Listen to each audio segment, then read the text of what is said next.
बहुत स्वागत। आप देख रहे हैं एमपी अब तक। आपके साथ मैं हूं ललित प्रजापति। भोपाल में शिवराज कैबिनेट की अहम बैठक हुई। कई अहम प्रस्तावों को इस बैठक में मंजूरी मिली है।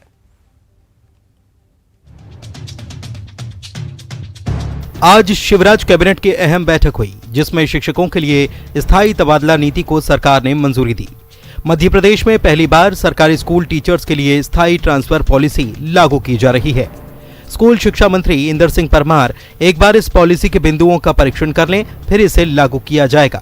स्कूल शिक्षा विभाग के मुताबिक टीचर्स के अलावा अन्य कर्मचारियों के ट्रांसफर में यह पॉलिसी लागू होगी, जिसके मुताबिक टीचर और अन्य संवर्ग के ट्रांसफर हर साल 15 मई तक किए जाएंगे। स्वैच्छिक ट्रांसफर के लिए टीचर्स को ऑनलाइन आवेदन करना होगा।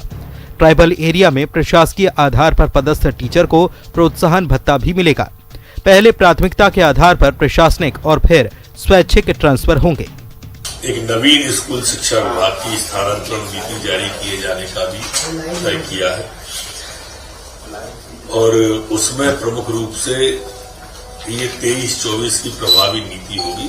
सभी संवर्ग के लिए स्थानांतरण प्रक्रिया 31 मार्च से 15 मई के मध्य पूरी की जाएगी। इस पर सैद्धांतिक सहमति हुई है। वहीं दूसरे विभागों में टीचर को प्रतिनियुक्ति पर विशेष परिस्थिति में ही भेजा जाएगा। टीचर और प्रिंसिपल को जनप्रतिनिधियों की निजी स्थापना में पदस्थ नहीं किया जाएगा। नए टीचर को ग्रामीण क्षेत्र के स्कूलों में 3 साल की अवधि पूरी करनी होगी। इन टीचर्स को पूरी सर्विस में 10 साल ग्रामीण क्षेत्रों में रहना होगा। उन्हें इसका वचन पत्र भी देना होगा। हालांकि विशेष स्कूलों के लिए चयन परीक्षा से चयनित शिक्षकों को इसमें राहत दी जाएगी। अनुराग श्रीवास्तव, न्यूज़ 18, भोपाल। एमपी में पुलिस ने आतंकियों के मददगारों पर शिकंजा कसा है। बुरहानपुर से खालिस्तानी आतंकियों के मददगार को पुलिस ने गिरफ्तार किया। इधर विदिशा से कुछ संदिग्ध पकड़े गए हैं। खास बात यह, इनके पास से अमेरिकन डॉलर मिला है, ईरानी मुद्रा मिली है और इन्हें हिंदी नहीं आती।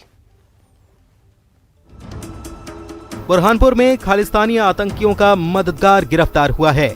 गृह मंत्री नरोत्तम मिश्रा ने ये जानकारी दी। उन्होंने बताया कि ये लंबे समय से फरार था। गृह मंत्री ने यह भी कहा कि पूछताछ करने के लिए बाहर से भी पुलिस एमपी आ सकती है। पुलिस की गिरफ्त में आए शख्स ने खालिस्तानी आतंकियों को हथियार की सप्लाई की थी।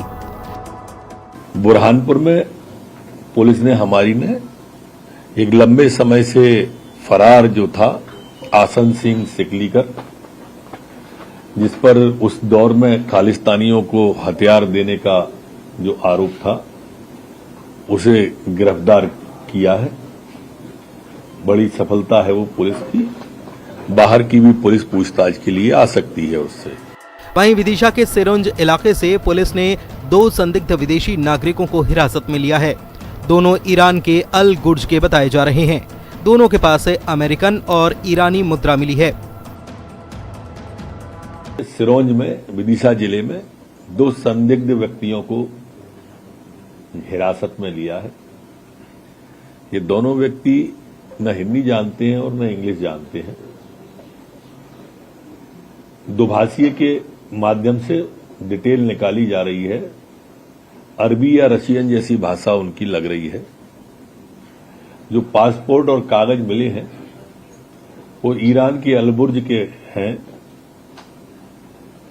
ये